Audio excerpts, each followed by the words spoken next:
ಇವ್ರೆ ಇದು ಯಾರು ಹೊಲ ಅಂದ್ರಿ ಇದು? ಇದು ನಮ್ಮ ಕಾಕರ್ದ ರೀ. ಅವ್ರ ಹೆಸರು ಏನಂದ್ರಿ? ಭಗವಂತರೇ ಹಚ್ಚಾಳ. ಭಗವಂತರ ಹಚ್ಚಾರಿ. ಬರ್ರಿ ನೀವು.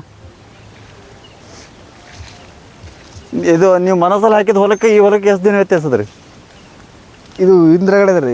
ಇದು ಚಿಕ್ಕಳಿ ಪಟ್ಟಿ ರೀ. ಇದು ಮನೆ ಕಟಾವ್ ಆಗಿದ್ರಿ. ಇದು ಇವ್ರು ಏನು ಹಾಕಿರ ಸ್ವಲ್ಪ ಐಡಿಯಾ ಅದ ನಿಮ್ಗೆ? ಇದು ಬರೀ ಒಂದು ಚೀಲ ಡೇಪ್ ಒಂದು ಚೀಲ ಹಾಕ್ಯಾನ್ರಿ. ಇವ್ನಿಗೆ ಹೇಳಿದ್ರೆ ನಾ ರೆಫರೆನ್ಸ್ ಮಾಡಿದ್ರೆ ಮನೋಸಲ ಹಾಕುವ ಅಂದೆ ನೆಕ್ಸ್ಟ್ ಟೈಮ್ ಹಾಕಂಬತ್ತಕ್ಕೆ ಅಷ್ಟೇ ಇದು ಮಾಡಿದ್ರೆ ಮನೆಗೆ. ಈ ಹೊಲ ಯಾರ್ದ್ರಿ ಅದು? ಇದು ನಮ್ಮ ಮುತ್ಯಾರ್ದ ರೀ. ಮುತ್ಯಾರ ಹೆಸರು? ರೇವಪ್ಪ ಹಚ್ಚಾಡ್ರಿ. ರೇವಪ್ಪ ಹಚ್ಚಾಡು. ಹಾಂ. ಇದು ಯಾವಾಗ ಕಟಾವ್ ಆಗಿದೆ? ನಮಗೆ ಇವರಿಗೆ ಮತ್ತೆ ಒಂದು ತಿಂಗಳು ಪರಕದ್ರಿ. ಅಂದ್ರೆ ನಿಮ್ಮ ಹೊಲದಕ್ಕಿಂತ ಮೊದಲು ಒಂದು ತಿಂಗಳು ಮುಂಚೆನೇ ಕಟಾವ್ ಆಗಿದ್ರಿ. ಇದು ಒಂದು 20-25 ದಿನ ಪರಕ ನೋಡ್ರಿ.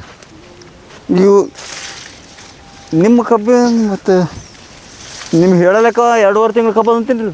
ಹಾಂ, 2.5 ತಿಂಗಳು ಅದ ರೀ. ಹೌದು. ನಿಮ್ದು ಎಷ್ಟು ತಿಂಗಳು ಅದ ರೀ? ನಮ್ದು 1.5 ತಿಂಗಳು ಕಬ್ಬು ಇದ್ರಿ. 1.5 ತಿಂಗಳು ಕಬ್ಬು ಅಂದ್ರೆ 1 ತಿಂಗಳು ವ್ಯತ್ಯಾಸ ಅಂದ್ರೆ 2.5 ತಿಂಗಳು ಕಬ್ಬು ಐತಿದು. ಹಾಂ ರೀ. 2.5 ತಿಂಗಳು ಕಬ್ಬಿ ಅನ್ಸಂಗಿಲ್ಲ ರೀ. ಹೌದು ರೀ. ಅದು ಮನಸ್ಸಲ್ಲಿ ಹಾಕಿದ್ದು ಇದಕ್ಕೆ ನಿಮ್ದು ಎತ್ತರ ಅದ. ಇದಕ್ಕೆ ಎತ್ತರ ಹೌದಲ್ರಿ? ನಮ್ಗಿಂತ ಒಂದು 20-25 ದಿನ ಮುಂಚೆನೇ ಕಟಾವ್ ಆಗ್ಯದ ನೋಡ್ರಿ. ಇದು ಮರಿ ಈ ಕಡೆ ಸಂಖ್ಯೆನೂ ಇಲ್ಲ, ಬೆಳವಣಿಗೆನೂ ಇಲ್ಲ. ಬೆಳವಣಿಗೆ ಇಲ್ರಿ. ಪಾಪ ಇದು ಸ್ವಲ್ಪ ಇವ್ರಿಗೆ ಹೇಳ್ರಿ ಅವ್ರಿಗೆ. ಹಾಂ, ಹೇಳಿನಿ ರೀ ನಾನು. ಹೇಳಿದ್ರೆ ರೆಫರೆನ್ಸ್ ಮಾಡ್ತೀನಿ ರೀ. ಅದೇ ಯಾಕಂದ್ರೆ ತಾವೇ ಮೋಸ ಹೋಗ್ತಾರೆ.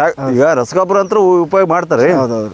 ಅದ್ರ ಜೊತೆ ಇದೊಂದು ಉಪಯೋಗ ಮಾಡಿದ್ರೆ ಇಷ್ಟೊತ್ತಿ ಕಬ್ಬಿದು ಏನೋ ನಿಮ್ಕಿನ ಭಾರಿ ಭಾರಿ ಹಾಕ್ಬೋಗೈತ್ರಿ. ಇದು ನನಗೆ ವಿಚಿತ್ರ ಅನ್ಸ್ಲಿಕ್ಕೆ ಇದು 2.5 ತಿಂಗಳು 3 ತಿಂಗಳು ಕಬ್ಬು ಅಂದ್ರೆ ಇದು ಅಲ್ಲಿದೆ ಬೆಳವಣಿಗೆ. ಪಾಪ ಸ್ವಲ್ಪ ಇವ್ರ ನಂಬರ್ಗೆ ಇತ್ತಂದ್ರೆ ನಮಗೆ ಮೆಸೇಜ್ ಮಾಡಿರಿ, ನಾವು ಮಾತಾಡ್ತೀನಿ.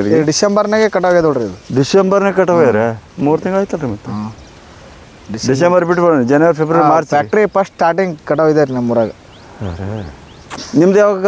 ನಿಮ್ಮ ಜನವರಿದಾಗ ಕಟಾವ್ ಆಗಿದೆ? ನಮ್ಮದು ಜನವರಿ. ಹಾಂ ರೀ, ಜನವರಿ. ನಿಮ್ಮ ಜನವರಿ ಕಟಾವ್ ಆಗಿದೆ ಹಂಗದ. ಇವ್ರಿಗೆ ಸ್ವಲ್ಪ ಹೇಳ್ರಿ ಪಾಪ. ಹಾಂ, ಓಕೆ ಸರ್.